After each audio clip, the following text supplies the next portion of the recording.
Good afternoon, everybody. Welcome back to the Schwab YouTube Coaching Channel. Our next topic is after the close. I am your host, Kevin Horner. Thanks for being here. We are going to spend a little bit of time looking at a bunch of charts today. What I've done is built a little bit of a watch list based on some potential opportunities traders might be considering. Of course, the goal of such a class and segment here today is to give you some ways to go about monitoring the market after the close of business. Many of you are busy. You've got work, you've got kids, you've got responsibilities. And so the final time that you're the best time maybe to review the market, review your portfolio is after the close of the regular session, as we just heard the closing bell. And utilizing the charts that have completed today, we're going to look at some of those for potential opportunities on both a bearish and a bullish side. So the nice thing is, if you are incapable of having that time to watch the market intraday, well, this class should hopefully give you a little bit more comfort to position yourself for the following day. We know that what we expect to happen, or when we start planning our concepts and our trades, we know they're not going to go the way we want every single time, but we want to have an idea as to how we want to approach certain trades, and we want to be able to follow the plan once we get there. So that's what we're going to talk about today. And like I said, a bunch of individual equity symbols to look at, build potentially a watch list that we will then just keep referencing consistently as we work through things here today. So with that, say hi to my friend JB. JB is going to manage chat for us today. I'll keep an eye on things, of course, and want to hear from you there throughout the conversation. Don't hesitate to post there. We'll be going about 40 to 45 minutes total, so you can do so for the duration of the segment. Of course, not that JB needs any assistance here, but make sure you're following him on X, everybody, at James Boyd CS. I could use a bump. I'm certainly a little behind the game as it relates to my X details there. So if you're not already following me, please do so. Kevin Horner CS. And then lastly, make sure you're subscribed to the YouTube coaching channel here. And at the conclusion, if you like the show today, please be sure to hit that thumbs up button for me. We're going to get this reviewed and into the archive for you as quickly as we can, and that'll help us on our replay opportunity. So, a couple of key reminders in disclosures, everybody. Please remember that our conversation is only informational and educational. We are not making recommendations on strategy nor endorsements for any of the equities we look at today either. Remember, additionally, that options carry a higher level of risk. These are not suitable for all investors. In order to trade options at Schwab, we ask you to become approved on each individual account in which you might like to trade options. You'll need to be familiar with the characteristics and risks of standardized options. That's a document that we can send to you. You can give us a call anytime to request that. Now, beyond that, you need to know that if you are the seller of options utilizing Paper Money, the Schwab Thinkorswim desktop application, Paper Money version, will never get assigned early on short options. However, you can absolutely be assigned early on a short option in real life, in real money scenarios. This can also happen even if the contract you are short is out the money. So, option expiration does not necessarily mean that's the longest you can maintain a short option, so please keep that in mind as well. And then finally, as it relates to our approach with regard to technical analysis, just remember that technical analysis is merely a piece of the puzzle, everybody. We want to base decisions off a multitude of factors. Technical analysis can absolutely be one of them, but we discourage you from placing your trades exclusively off technicals. All right, so we're going to jump right into things, everybody. We're going to look at some examples of what we could be considering, and where we're going to start actually today is with a quick look at what we did last week. Last week, I was of the impression that we were possibly putting on a potential long opportunity here in Nebius, NBIS, and we had been talking about that because there was a bit of a vertical move we'd had last week. We had seen a bit of a breakdown, and we were thinking at the time that we had a breakdown scenario to play with, which occurred right here, actually. And then, on this day, the 10th, that would have been a week ago.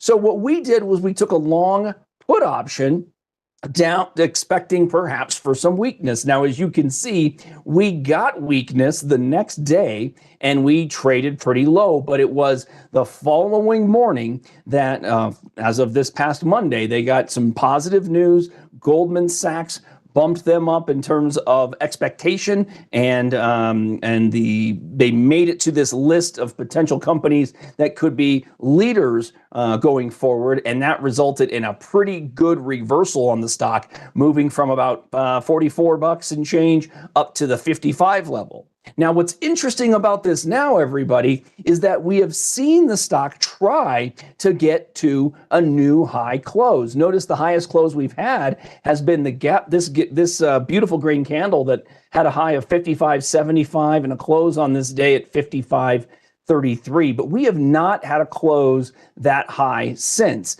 And you'll notice if I just zoomed into the consolidation here, we've had some pretty good volatility, right? We had a really nice low hammer candle from yesterday, and then more likely today, a bit of a spinning top. The opportunity was there. We tried to see bulls push through 55, today's intraday high at 56.16. That's the highest we've seen, but clearly it could not hold.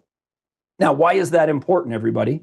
Well, for many of you, you know we talk a lot about leaning into closing valuations, right? Allowing stocks to maneuver intraday, create new levels, and rely on closing prices to validate true breakouts or breakdowns. And so what some traders would suggest is that the stock has been attempting to break out, get through that 55, but has continued to fail. We've had at least 2 tests in the last 3 days, and it is a little bit notable that the stock, even with enthusiasm, has not been capable of pushing through.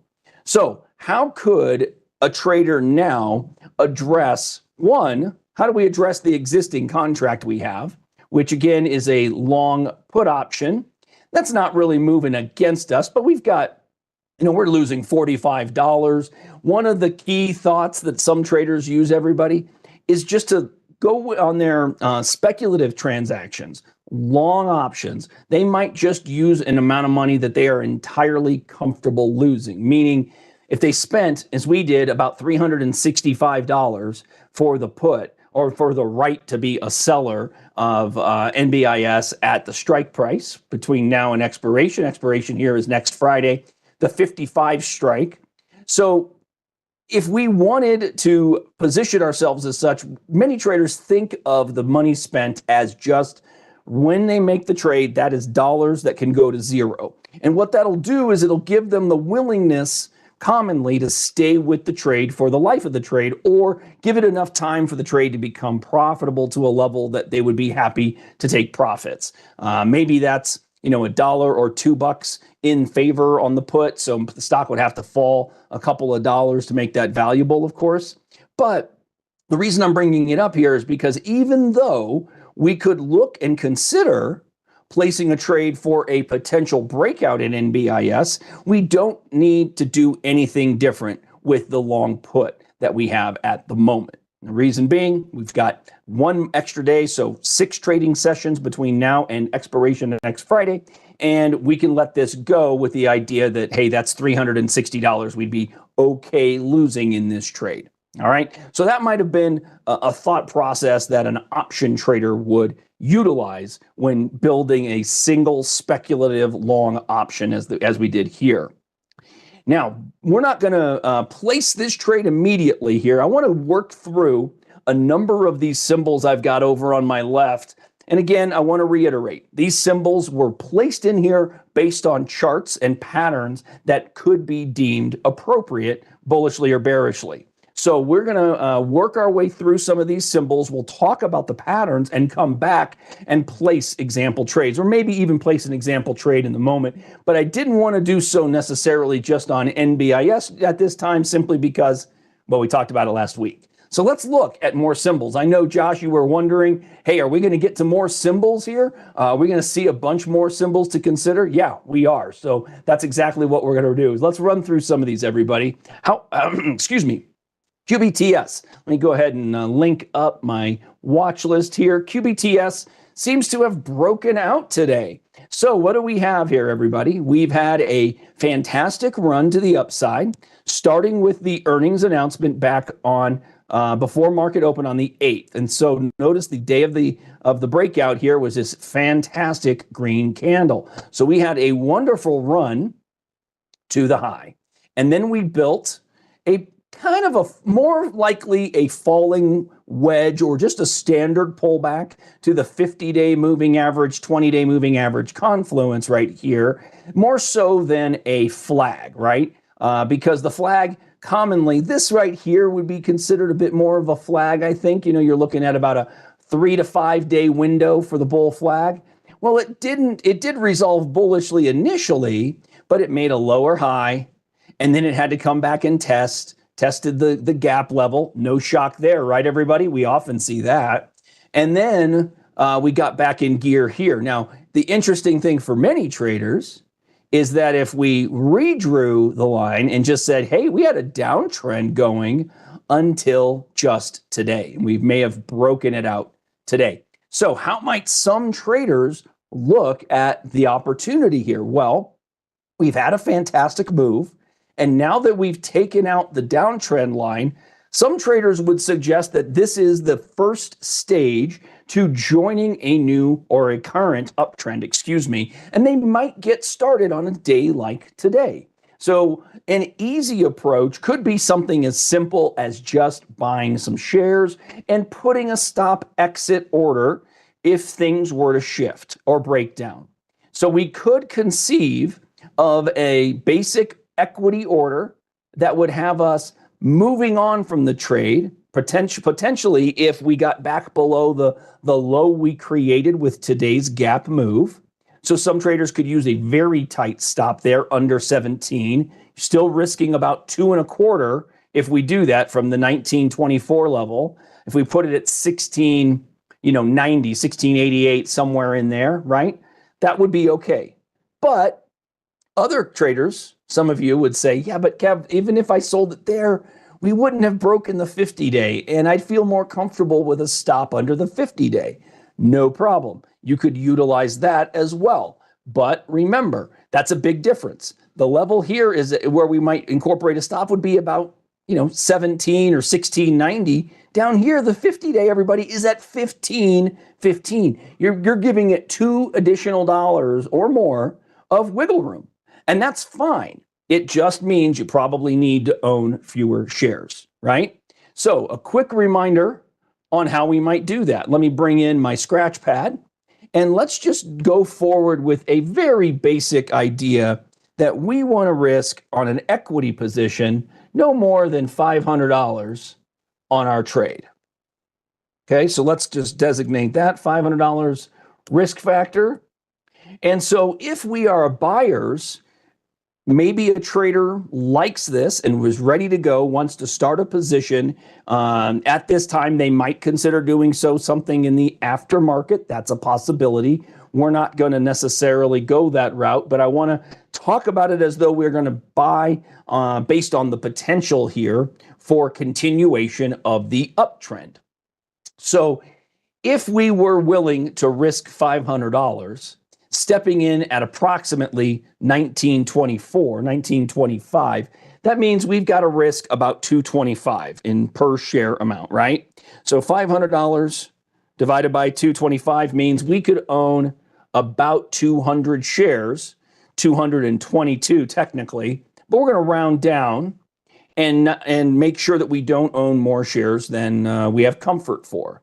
Now you can see 222 shares, which again is $500 of risk, divided by $2.25 of approximate allowable drop to our stop, to a potential stop order, which we will highlight there, is what gives us 225 or 222 total shares. Okay. But if we decided to use $15, well, now we're risking $424, and at $500 divided by $4.25 as an approximation, that leaves us with only 117 shares. Okay, so you can see that if we want to give it more wiggle room, we absolutely want to make sure that we own the right number of shares, right? It's fine to work with the 50-day moving average. It's fine to work with the low we created today. For many traders, it's going to be one of the two, right? So know which level matters and then stick with that level when we're absolutely building out the trade. Yeah, and invariably, I'm going to bring a little bit of math. Sorry, everybody. I don't like to do it any more than anybody else. But for our purposes, let's go ahead with a basic 100-share order that would be buying at a price not to exceed the high trade. Or, I mean, this is going to be trader's goal here, trader's choice, right? Because we've got a break of the downtrend line, could be sufficient to get some traders in. Many of you other traders might say, yeah, but that's all well and good, Kev, but look, we've retreated from that same level before. Maybe I want to see a new high close, and that's fine too. So define it for yourself, know how you want to move in, and make certain that you're building in an exit strategy along the way. All right. So on second thought, why don't we just go ahead and buy it? Let's do it as an after hours purchase that'll put us in the trade and then subsequently utilize a stop only below the 50-day moving average. We're going to go about 20 cents beneath us here. We're going to say about 14.93, 234, somewhere in there. All right. So that's going to give us the makeup of a potential continuation on this breakout. We're going to have to probably give it a little time, but we will build it based on the idea that this is actually breaking to the upside as opposed to meeting rejection here, right? Now let's see how this plays out with the aftermarket. So we're going to go in with a buy custom with stop, and I'll talk about a target, but we don't have to set the target on the sell side just yet. We will show how we might calculate the upside potential, but more than anything, I want to put us into a position here. So we're going to do a buy limit at the current market, which is 1923 in the after hours. I'm going to leave my limit. We're going to change our time to PM. And then I'm going to change my stop order to good till canceled. And we're going to go with that 1490 area, right? Now, we're going to go off of the penny at the zero because a lot of traders find themselves utilizing zeros and fives. May not be a problem, but it can. A lot of traders would prefer to utilize a level below a moving average, as we are here, which could be, excuse me, it could be 1% beneath, could be 2% beneath. Some measure that a trader wants to incorporate. In the past, we have utilized the average true range, or ATR, to designate that. Today, for our purposes, we're just going to go ahead and utilize 1493, about a quarter beneath our 50-day moving average here. So our options, again, are standard order, but we're going to do this in the PM and the aftermarket. I'm hopeful we get an execution. In the past, I've had some trouble, and if I don't get the execution right off, we'll go ahead and we'll set this up for a buy in the regular market. But all right, so this is something I ran into recently, so I'm not certain if this is feels more like a paper money setup that's keeping us from making the purchase. So let's go ahead and change this to just a cancel replace, and we're going to do the buy order for regular session tomorrow, and we'll do it at 19. You know what? Here we may need to give it a little bit of wiggle room. So this is where a trader might do what we call a padded limit. Padded in the sense that we place a limit above the last trade and the regular market today. So we'll go above it by, in this case, it's about 20 cents. We can go up to 19 and a half. Why not? That's not too bad for us. 19 and a half in tomorrow's session gives us about a 25 cent, allows for an open that's a little bit higher, and we could still be put into the trade. Maybe we get in and it starts to, it's in its process of running. That's a possibility. So let's go ahead and reset that purchase, and then notice my stop maintained. So everything we talked about remains the same. Now, in terms of taking the height of our move, some traders would take that height and add it to one of two places, everybody. we could be a buy here from the 50-day moving average and start targeting somewhere in the neighborhood of about 27 or 27 and a half. All right, so I'll duplicate one line. So that's an option. And then option two could be to take that same line and actually start it from the breakout level. And that might give you a second level for consideration, everybody. And that's going to be more like 32. So it's about a $5 discrepancy. And it doesn't mean that it's going to get there in any way, of course. But some traders might look at this and say, all right, here we're going to do 25% sell. And then we'll do another 25% sale right above it, right? And then maybe the remainder gets held and see if we can maintain even longer. That's always a possibility that some traders will consider. Good question here, Josh. Why not a buy stop? In this case, buy stop would absolutely work. What I'm doing here is simply reminding everybody there's a number of ways we can go about it, right? Essentially, we're looking at this as a potential market order here at this point. So that's why we put a little padding on the limit, right? We added that extra quarter for the opportunity to allow it to move, but still get us in. Now, we could look at this in the early morning tomorrow and decide we want to limit that purchase price a little more, or we could look at it in pre-market and decide that we don't want to have this order out there. Maybe there's some news that kicks it down. Absolutely okay as well. All right. So always just have a bit of a plan, right? Stay the course, know what it is you're trying to accomplish, and then build your trade around your thesis, as I like to say. So that's one way to look at QBTS, a potential for a further breakout if we can get through that 19.5 level here.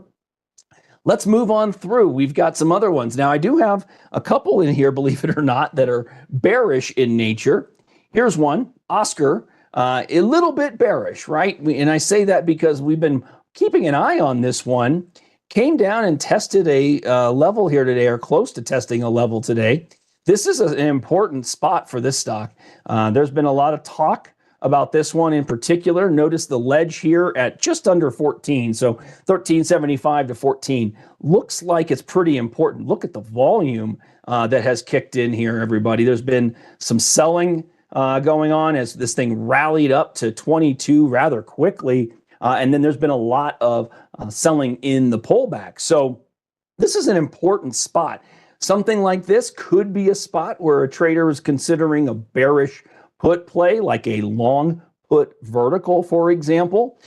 Trader might want to look at this as an opportunity with a breakdown below this 1375 area. A gap move lower tomorrow could be the type of momentum-based trade that some bearish traders might be looking for. So if you're going through the class with me today and thinking about some of these symbols, maybe these are symbols that are going to make it to a watch list. This one is kind of interesting given the level it's sitting on. If you want to be bullish, you got to have some serious conviction here, everybody. This is not necessarily, of course, it's in a group that's been struggling. We know healthcare has been in a bit of a rough go. So there might be other factors impacting the negativity here, but this action where it tried to get back above the 200-day moving average just yesterday and the day prior, and now today it's closed below the low of its high day in this rally, this very mitigated brief rally, not exactly ideal. Now, Tommy, great point. Could we do a selling of a call spread, believing that there's bearishness on deck, as opposed to taking a long put spread? Yes, absolutely. But couple of reminders in doing so, everybody. If we're going to consider selling contracts, you might want to monitor implied volatility. And it is interesting given the nature of implied volatility now. We have an expected earnings on Oscar coming on the 6th of August. And the question becomes, do you want to trade something like this through the earnings window, utilizing a contract that'll incorporate the earning window, or do you want to avoid it altogether, right? So could go either way. Yeah, you're right, Kev. It is a mess. It's not a clean looking chart.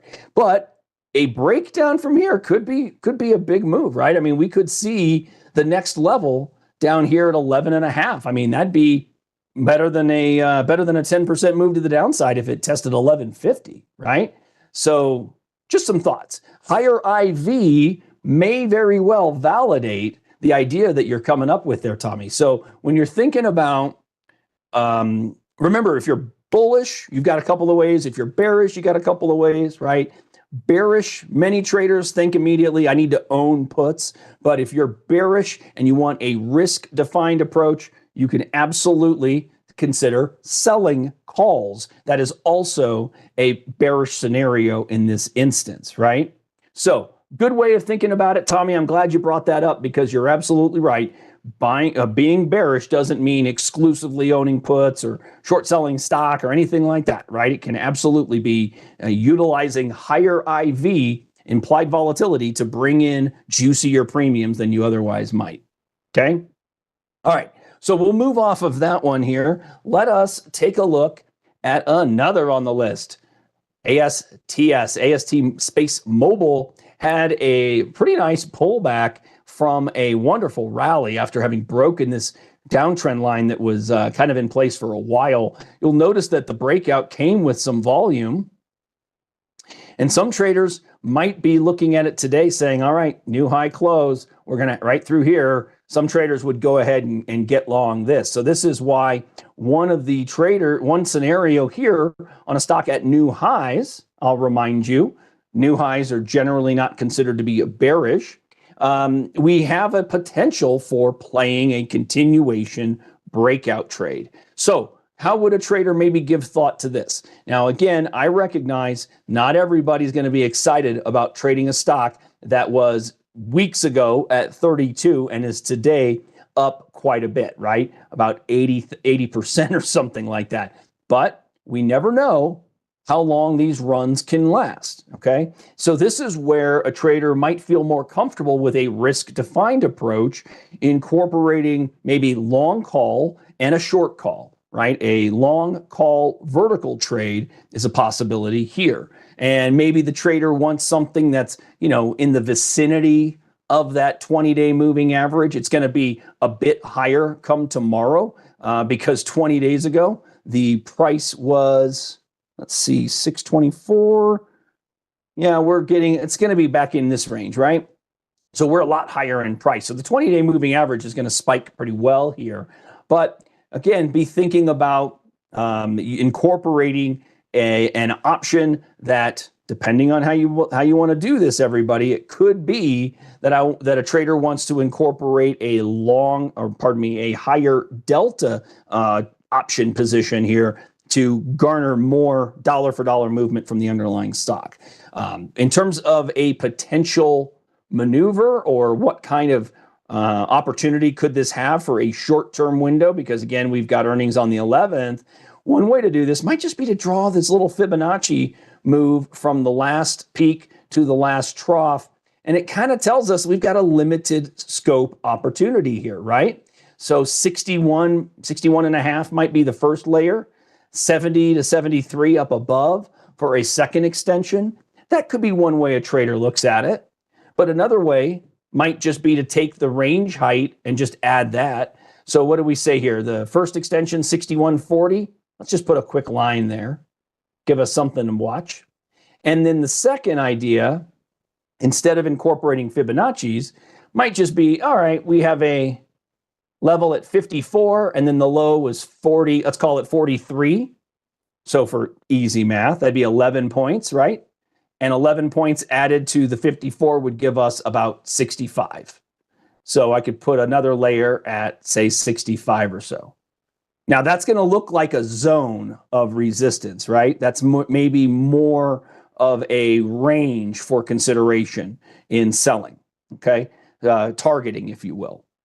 So if you thought it could get there, everybody, one key detail might just be to take advantage of the breakout opportunity, looking forward to perhaps next Friday, and trying to build out a spread that'll capitalize on a move into that 63 to 65 zone, which would be fantastic for the stock, fantastic for the option trader. And given the IV is still kind of low down here, it's low relative to historical at least.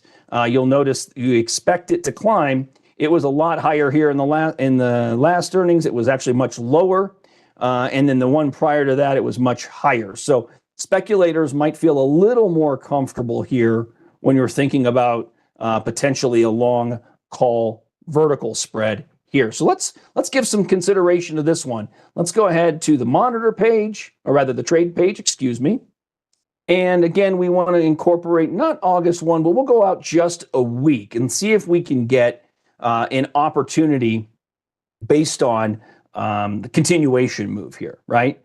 So we're going to basically set up a spread order that would capitalize if we made it to 165, but we might want to start giving consideration to perhaps that 160 level as our short call level, right? We could build in a 5-point spread. Now the trouble is here at the money, we're not going to, I mean, it's not going to be cheap. We're looking at about 430 to own the 150 call for next week. But the 160, well, excuse me, we should maybe go, if we're going to go 150, maybe we go 155, or maybe more important, we go, let's change my details so I can see all of my important stuff here. Delta. So, you know, the 150 is a delta that some traders would prefer at 59. That again is a percentage of likelihood that expects to see this contract in the money at expiration. That's why a trader might feel more compelled to use the 150. What if we went ahead with, I think we're going to find that our values will be more appropriate with maybe a 750 spread, the 150 call, and then sell the 157.50 call. Now it looks like that's going to be about $3 to put on. All right. Now, again, as a trader, you might need, because we are after the close and you're going to be tied to tomorrow morning's open, of course, you might want to go with a little bit of a padded limit opportunity here, right? So in this scenario, you might give it another quarter, 325 to make the purchase. But for our purpose, I just want to keep it as simple as possible. Our spread amount, $7.50. That means that our profit opportunity is the difference between them, $7.50, less our cost of $3. So we'd be looking at a loss max of $3 or $300, followed by a max gain of the difference, $4.50. That kind of falls in range with what some option traders on the long side are comfortable with. And obviously, you got to believe that you're looking at a continuation move to consider putting on a trade like this example one, okay? So we'll go ahead with these details. We'll stick with a $3 limit, see if we can get put into the position and go from there. So we'll go ahead and set that for tomorrow's business. There are your max profit, max loss details. Go ahead and send that one off. All right. Great point here. Interesting to note.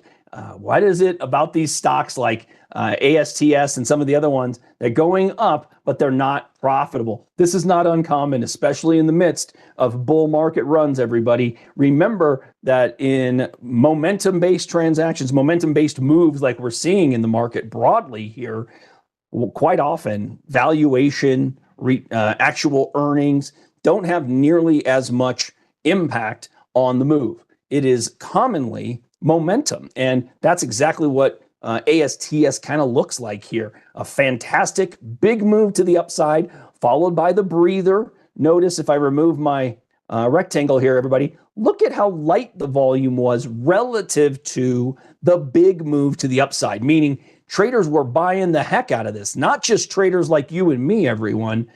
Institutional traders were buying the heck out of this in this window from June 2 through June 24. That 3-week rally was the majority of institutional. How do we know? Well, real quick, let's add in like the simple moving average of volume. Let's see, volume average right here. So the default on this, by the way, everybody, is 50 periods. That's a pretty good idea as to what average volume is. But, oops, I don't want to put it there. I want to put it in my volume queue. So let's move this higher, higher, higher. There we go. Now I've got it in there. So this now, everybody, look at how the volume, the average volume is that horizontal line moving, snaking through.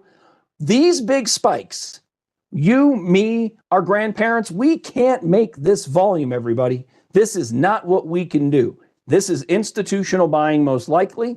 Anything that gets through those levels of average tells you that it is more than your average retailer like us. All right. So something to keep in mind when building your positions. Today's volume got into the average, pretty decent indication. You could very well see a bigger spike if it does, in fact, start running again tomorrow. We'll see how that plays out. But nonetheless, an interesting look. Let's keep on moving through some of these, everybody. I realize we are not quite through everything. So here's a potential for maybe breakout. You've had a stock that has been working against that lovely uptrend scenario. The 20-day moving average hasn't been as clean as maybe the indices have, but you can draw a trend line through the lows here and maybe feel kind of good about it. You definitely have moved to a new high close in the short run. So some traders might be looking at shift 4 payments. What about NU in a similar space? NU looking to move through an area of former resistance now could be right at it. So some other considerations right here, right? Some of this could be a trader looking for a buy stop order, looking to purchase on a move through $14, 14 being this same resistance that we've seen here, right? Right here, of course, and then right here just a couple of weeks ago. So some traders might look for closing value over 14, and they might consider that to be notable. If doing so, 12.75 to 14, that's only $1.25, but that might mean 15 and a quarter comes into play on a breakout, and 15 and a quarter goes right back to these highs, kind of oddly enough. It's always interesting when those details line up, isn't it? So that's one way for potential bullish trader on a possible breakout there in NU. See, I've got Deckers on here. This one showed up a little interesting to me. You do have earnings coming up on the 24th, but remember, if you're looking at this one, you are looking at it from a very different viewpoint. This is not trending bullishly. You might consider the fact that you've been to this same ledge at about $94 3 separate times, and some traders would suggest that that looks like a triple bottom, perhaps at about 94, 95.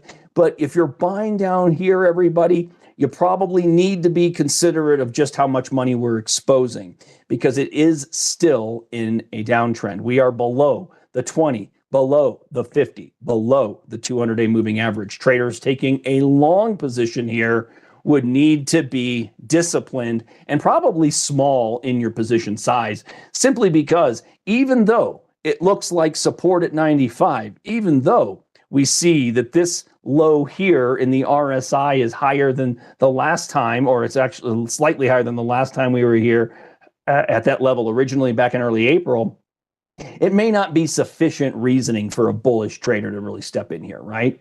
So this doesn't look ideal in any way. For a lot of traders, they're going to want to see something that says, hey, this downtrend at least is broken. That means at least a trade over the 20-day, if not over the 50-day, paying attention to the fact that the last time we got close to the 50-day, it was a clear rejection, and we came back and tested 95, 94, right? So, yeah, you're right as well. Good point here, Journey. Not a lot in the way of big volume spikes. Volume spikes like this at a new low tell us maybe some short covering going on in this area.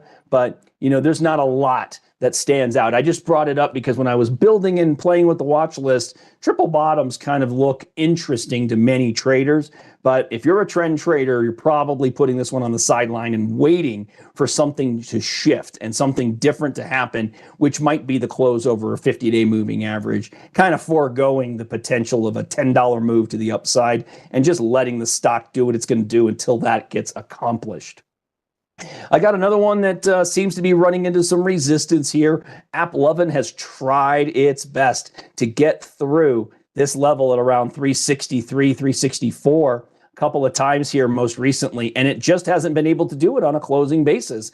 And a lot of traders would look at this and say, it's so close, it's so close. I want to be in this position. There is a trade through we've done in the past on this one that, bought in and got stopped out. That happens. That's the kind of thing that can still happen here. So for a lot of traders, being that we've got these tails in this vicinity at 362 to 365, this is speaking to the pressure of volume of sellers at this level. The stock can't get through it. So it doesn't mean it won't, of course, it just means patience until something better happens. And a first thing that could be better would be a close above the white line. And if you can get a close above the white line with a candle like maybe this one here, which was big and green on the day that it made its move and through the average volume line, that would absolutely be notable to a lot of traders.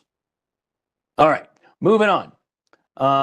Let's see, Netflix, they announced after the bell today. Looks like they're off a little bit.